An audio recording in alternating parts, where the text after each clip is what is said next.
Hi everyone, doctor Shihab ആറുകളാണ്. ഈ പഞ്ചസാരയെ കുറിച്ച് ഈ സത്യം അറിയുകയാണെങ്കിൽ നിങ്ങൾ പിന്നീട് പഞ്ചസാര കഴിക്കുകയില്ല.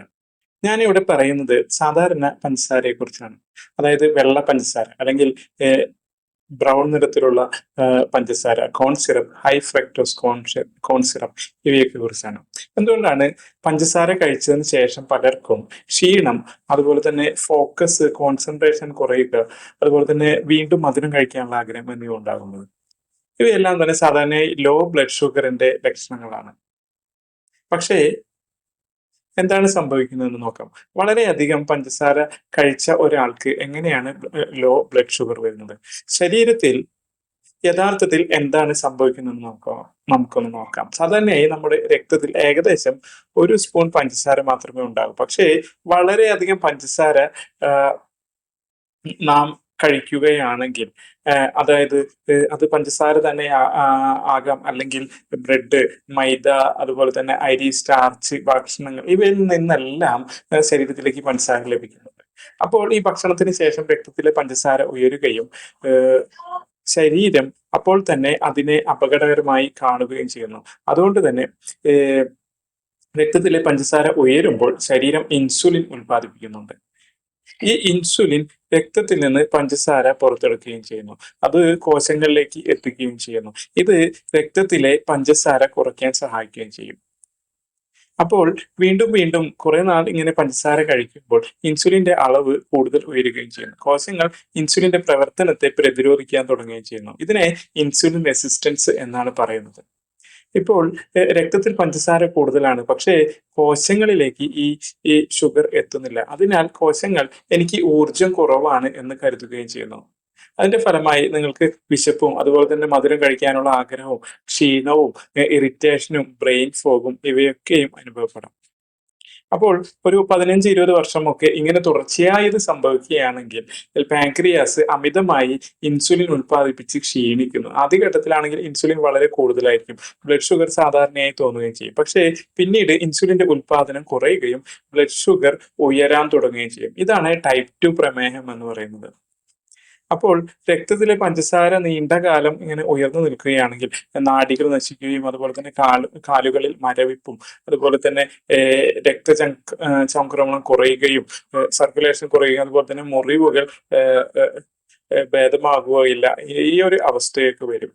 ഇനി ഇത് കുറച്ചുകൂടി ഗുരുതരമാവുകയാണെങ്കിൽ ഗാംഗ്രീനുകൾ, അതായത് വിരൽ മുറിച്ചു മാറ്റേണ്ട അവസ്ഥ, അല്ലെങ്കിൽ കാലുകൾ മുറിച്ചു മാറ്റേണ്ട അവസ്ഥ, ഇവയൊക്കെയും സംഭവിക്കും. അപ്പോൾ ഈ എല്ലാ പഞ്ചസാരകളും ഒരുപോലെയാണോ? അല്ല. പഞ്ചസാര എന്നത് രണ്ട് വിഭാഗങ്ങളാക്കാം. ആദ്യത്തേത് അത്യന്തം പ്രോസസ് ചെയ്ത പഞ്ചസാരയാണ്. ഉദാഹരണമായി ഇത് നാം സാധാരണ കഴിക്കുന്ന ഗ്ലൂക്കോസ്, അതുപോലെ തന്നെ ഡെക്സ്ട്രോസ്, കോൺ സിറപ്പ്, വെള്ള പഞ്ചസാര, ബ്രൗൺ ഷുഗർ, ഇവയൊക്കെ തന്നെ നിർമ്മാണ സമയത്ത് ഇവയിലടങ്ങിയ വിറ്റാമിനുകൾ, അതുപോലെ തന്നെ ധാതുക്കൾ, ട്രേസ് മിനറലുകൾ, ആന്റി ഓക്സിഡന്റുകൾ, അതുപോലെ തന്നെ ഫൈറ്റോ ന്യൂട്രിയന്റുകൾ ഇവയൊക്കെ ഒഴിവാക്കപ്പെടുന്നു. ഇനി എന്തുകൊണ്ടാണ് ഇത് അപകടകരമാണ് എന്ന് നമുക്ക് നോക്കാം. പഞ്ചസാരയെ ഊർജമാക്കി ശരീരത്തിന് ഉപയോഗിക്കുവാനായിട്ട് ഈ വൈറ്റമിൻ ബി, അതുപോലെ തന്നെ മഗ്നീഷ്യം, പൊട്ടാസ്യം, മറ്റ് ധാതുക്കൾ ഇവയൊക്കെയും ആവശ്യമുണ്ട്. പക്ഷേ ഈ പ്രോസസ്ഡ് പഞ്ചസാരയിൽ ഇവയൊന്നുമില്ല. അതിനാൽ തന്നെ ശരീരം സ്വന്തം സംഭരിച്ചിരിക്കുന്ന ഈ പോഷകങ്ങളെ ഉപയോഗിക്കാൻ തുടങ്ങുകയും ചെയ്യും. അതായത് നിങ്ങൾ ഒരു പോക്കറ്റിൽ നിന്ന് എടുത്ത് മറ്റൊരു പോക്കറ്റിൽ ഇടുന്നത് പോലെ വർഷങ്ങളോളം ഇങ്ങനെ തുടർന്നാൽ നിങ്ങൾക്ക് പോഷകക്കുറവ്, അതുപോലെ തന്നെ ക്ഷീണം, ഊർജ്ജക്കുറവ് ഇവയൊക്കെ ഉണ്ടാകുകയും ചെയ്യും. അപ്പോൾ ഇതിന് ഓൾട്ടർനേറ്റീവായിട്ട് പകരം എന്താണ് ഉപയോഗിക്കാമെന്ന് നമുക്ക് നോക്കാം. താഴെ പറയുന്നവ പഞ്ചസാരയെ അപേക്ഷിച്ച് കുറച്ചുകൂടി മെച്ചപ്പെടാൻ നല്ല തേൻ കിട്ടുകയാണെങ്കിൽ, അതുപോലെ തന്നെ coconut sugar, palm sugar, date sugar, ഇവയിൽ ധാതുക്കൾ, ആന്റി ഓക്സിഡന്റുകൾ, ഫൈറ്റോ ന്യൂട്രിയന്റുകൾ ഇവയൊക്കെ ഉണ്ട്. അതിനാൽ ഇവയൊക്കെ സാധാരണ ഷുഗറിനെ അപേക്ഷിച്ച് ശരീരത്തെ കുറച്ചെങ്കിലും നല്ലതാണ്. പക്ഷേ ഡയബറ്റിസ് ആയവർ ഇവയും ഉപേക്ഷിക്കുക തന്നെയാണ് ഏറ്റവും നല്ലത്. ഇനി അടുത്തതായി ഫ്രക്ടോസിന്റെ എന്തുകൊണ്ടാണ് ഫ്രക്ടോസ് പ്രശ്നമാണെന്ന് പറയുന്നത് നോക്കുക. ശരീരത്തിലെ എല്ലാ കോശങ്ങൾക്കും ഗ്ലൂക്കോസ് ഉപയോഗിക്കാം, പക്ഷേ കരളിന് മാത്രമേ ഫ്രക്ടോസിനെ കൈകാര്യം ചെയ്യാൻ സാധിക്കുള്ളൂ. അതിനാൽ തന്നെ ഫ്രക്ടോസ് കൂടുതലായി കഴിക്കുമ്പോൾ ഫാറ്റി ലിവർ, അതുപോലെ തന്നെ ഇൻസുലിൻ റെസിസ്റ്റൻസ്, ഉയർന്ന രക്തസമ്മർദ്ദം, അമിതമായ വണ്ണം, ടൈപ്പ് 2 പ്രമേഹം എന്നിവയുടെ സാധ്യതയൊക്കെ ഉയരുക തന്നെ ചെയ്യും. ഇനി പഴത്തിലെ പഞ്ചസാര വ്യക്തമാണോ എന്ന് നോക്കാം. അതെ, പഴങ്ങളിൽ ഫൈബറുകൾ, അതുപോലെ തന്നെ വിറ്റാമിനുകൾ, ധാതുക്കൾ, ആന്റി ഓക്സിഡന്റുകൾ ഇവയൊക്കെ ഉണ്ട്. അതിനാൽ പഴങ്ങളിൽ നിന്നുള്ള ഫ്രക്ടോസ് ശരീരത്തിന് വളരെ മെച്ചപ്പെട്ടതാണ്, പ്രത്യേകിച്ച് ബെറികൾ, ബ്ലൂബെറി, സ്ട്രോബെറി പോലുള്ളവ. അപ്പോൾ ഓർമ്മിക്കേണ്ട പ്രധാനമായ ഒരു കാര്യം, എല്ലാ പഞ്ചസാരകളും ഒരുപോലെയല്ല. പ്രോസസ്ഡ് പഞ്ചസാരകൾ ശരീരത്തിൽ നിന്ന് പോഷകങ്ങൾ കവർന്നെടുക്കുന്നു.